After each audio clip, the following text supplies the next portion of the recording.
Las historias tienen el poder de causar un desequilibrio en tu interior, generan un doble movimiento interno que por un lado te hacen ver una realidad aparentemente ordinaria, como algo especial, como algo hecho para ti. Por otro lado, te originan una sensación de reencuentro con algo genuino que estaba en alguna parte de ti. En otras palabras, te hacen tomar distancia de la realidad y a la vez reencontrarte con ella. A la mayoría de nosotros nos encanta que nos cuenten historias o también inventarlas en su forma más básica.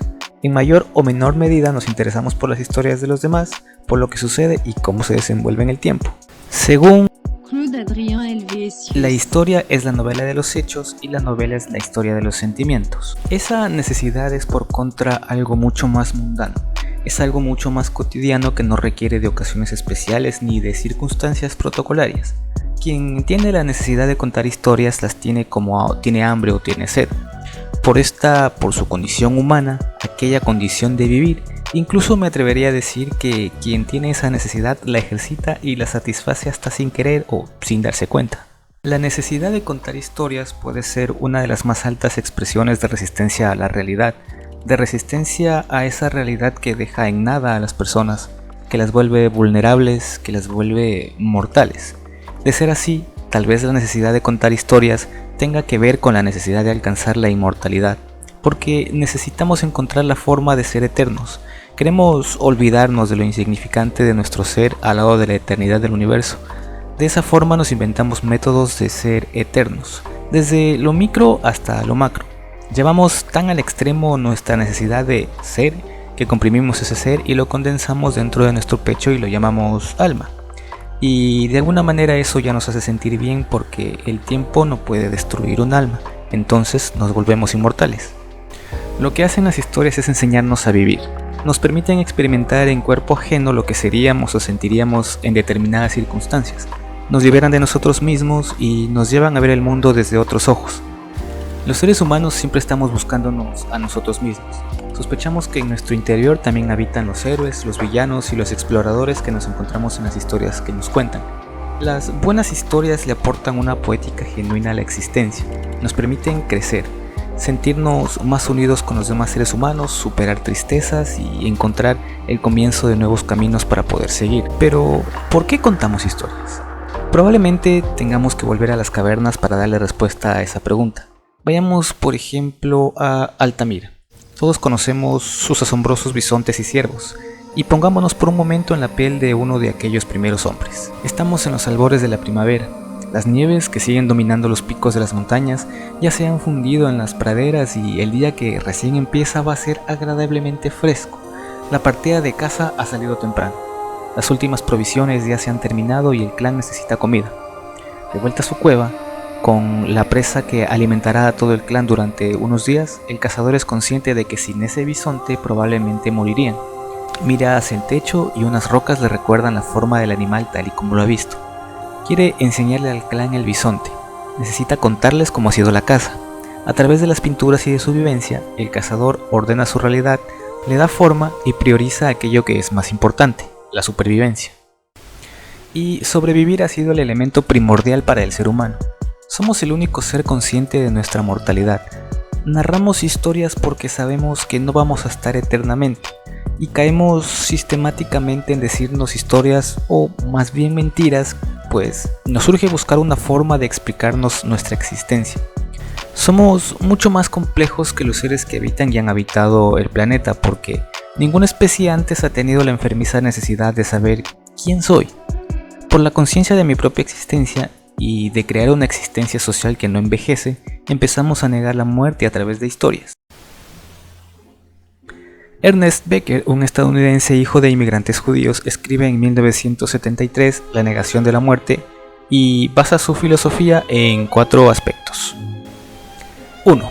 La madre naturaleza es brutal, destruye todo lo que crea. Vivimos en una creación en donde la actividad ordinaria de los organismos es destruir a otros. El segundo aspecto es que la motivación básica del comportamiento humano es nuestra necesidad biológica de controlar nuestra ansiedad primordial o negar el terror a la muerte. El tercer aspecto es que, dado el terror de la muerte, que es tan sobrecogedor, conspiramos para mantenerlo inconsciente. La mentira vital de la personalidad constituye la primera línea de defensa que nos protege de la dolorosa conciencia de ser tan indefensos. Y número 4, la sociedad nos provee la segunda línea de defensa contra nuestra natural impotencia, creando un sistema heroico que nos permite creer que trascendemos la muerte participando en algo de valor duradero. Conseguimos la inmortalidad sacrificándonos para conquistar un imperio, construyendo un templo, escribiendo un libro, estableciendo una familia, acomodando fortuna, buscando el progreso y la prosperidad económica, creando la sociedad de la información, el libre mercado global y, dado que la tarea principal de la vida humana es que se vuelva heroica y trascender a la muerte, cada cultura provee a sus miembros con un intrincado sistema simbólico que encubiertamente es religioso. Esto significa que los conflictos ideológicos entre culturas son esencialmente batallas entre proyectos de inmortalidad o las llamadas guerras santas. Te voy a contar una historia.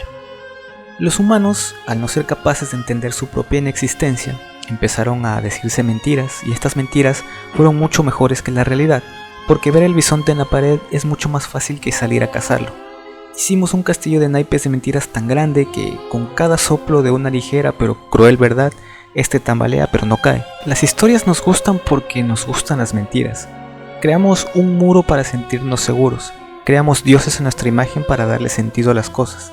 Nos gusta creer en la mentira de la libertad, la democracia, la derecha y la izquierda, los partidos políticos, los héroes y villanos que cimentaron nuestra sociedad. Nos inventamos metanarrativas para explicarnos nuestro fugaz paso por el universo y pensar que este tiene sentido.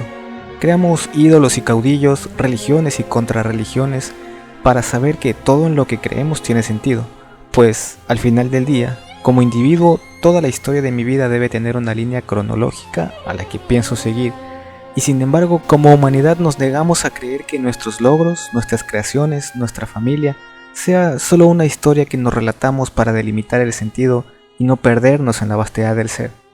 Te voy a contar una historia. La historia de las mentiras y las mentiras que volvimos leyes, las leyes que volvimos religiones. Te voy a contar una historia, la historia que se convirtió en la obra perfecta e inmortal. Y es que nos gustan las historias porque ya llegamos a la modernidad y si tú quieres la vida no tiene sentido, pero buscar una excusa para contar un cuento nos dejó las mejores obras, los mejores poemas. Nos encantan las historias porque en el cine, en la televisión o en nuestro computador vimos tantas películas o series y nos salimos por un momento. Nos refugiamos en el universo alterno que alguien creó y por un lapso de tiempo los problemas dejaron de ser nuestros y nos preocupaban los problemas del protagonista. Porque sin esas mentiras nos hubiéramos perdido de las más bellas, más tiernas, terroríficas, emocionantes y hasta intrascendentes obras del hombre. Contar historias es la herramienta que hemos utilizado para traducir los grandes conceptos del ser humano. Nuestras emociones y sentimientos, aquello que nos confunde, nos exalta, aquello que nos aterra de nosotros mismos y aquello que nos hace, aunque sea solo por unos segundos, tocar el cielo. El contar historias es pues la manera que ha encontrado el ser humano para ordenar su realidad, exorcizar sus miedos y entender nuestra propia naturaleza. Estás escribiendo a cada paso tu historia, porque alguien va a contar sobre ti, sobre lo que fuiste y de alguna manera y sin querer te estás volviendo inmortal.